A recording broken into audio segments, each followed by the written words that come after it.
Welcome to Headline News 24/7. Please click like and subscribe. Case closed. Comey's destroyed evidence found proving what he hid before Trump's election. Disgraced former FBI Director James Comey once said, "Public corruption is the FBI's top criminal priority. The threat, which involves the corruption of local, state, and federally elected, appointed, or contracted officials, strikes at the heart of government, eroding public confidence and undermining the strength of our democracy." Yet in spite of his public words, his actions repeatedly make a mockery of his words, lauding the supposed integrity of the Bureau, as layer upon layer of corruption is exposed, finding Comey at the very heart of most of it. As many Americans are already aware, former Secretary of State and twice failed presidential candidate Hillary Clinton maintained a private email server in the basement of her home. On that private email server, Hillary chose to conduct the business of the United States in complete defiance of any known policy and procedure, government classified information. What many Americans may not realize is that in June 2016 it was learned that untold thousands of Hillary's private emails, many of which were considered classified, had been hacked, not by Russians, but by the Chinese.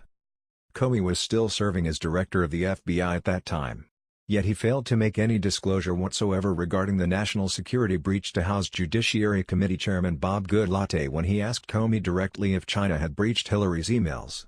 Neither did Comey make any mention whatsoever of the Chinese hack during his public comments, in which he chose to clear Hillary of any wrongdoing despite it clearly not being within the scope of his duties to do.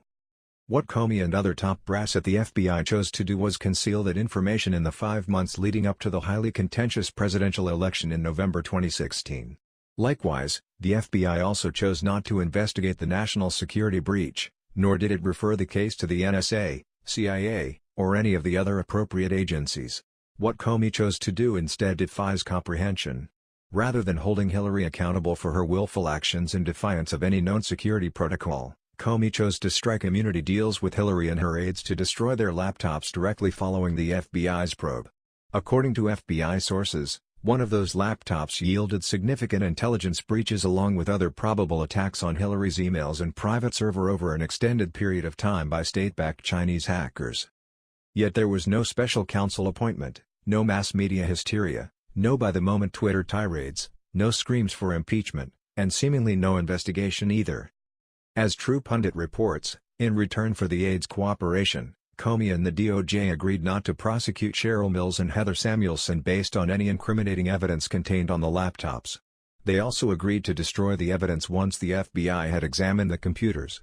Comey could have simply subpoenaed the laptops or seized them with a search warrant, yet he did neither. Nor did the FBI ask for other electronic devices of Mills and Samuelson, sources said, like cell phones, tablets and office and homes computers. Comey's immunity deals to destroy the laptops, instead of preserving the evidence for future criminal cases that could likely arise, protected Hillary Clinton and aides from potential future criminal charges stemming from forensic review of the computers or any contents on the laptops. Like obstruction of justice or evidence tampering, Comey and the Justice Department struck the immunity deal on or about June 10, 2016, 3 weeks before Comey cleared Hillary Clinton of any criminal wrongdoing. And when House Judiciary Committee Chairman Goodlatte came calling shortly before the election seeking preservation of the aides' computers and asking questions on whether the Hillary-linked laptops had been breached by the Chinese, the laptops had already been destroyed, FBI sources said. There was quite literally nothing left to examine. Poof. Gone. Like it had never existed. Yet the FBI knew that it did exist and Hillary's communications had been breached by the Chinese, thereby compromising U.S. national security. Despite this, Comey, for reasons known only to him, never revealed that information to Goodlatte or anyone else outside of the Bureau. Samuelson utilized 2 laptops made by Lenovo.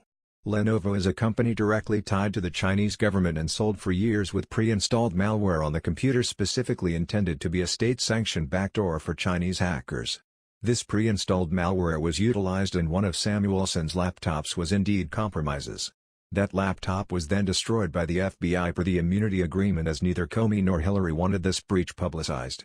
Due to this pre-installed malware, the State Department banned personnel from even using Lenovo products since 2006. Just a year prior to the FBI taking possession of the laptops from Hillary's aides that were also attorneys in their own right, mind you, Lenovo disclosed they had installed a program known as Superfish on over 40 different computer models. Among the models included were the models employed by Samuelson for sorting through Hillary's classified and special access program, SAP, top secret, emails.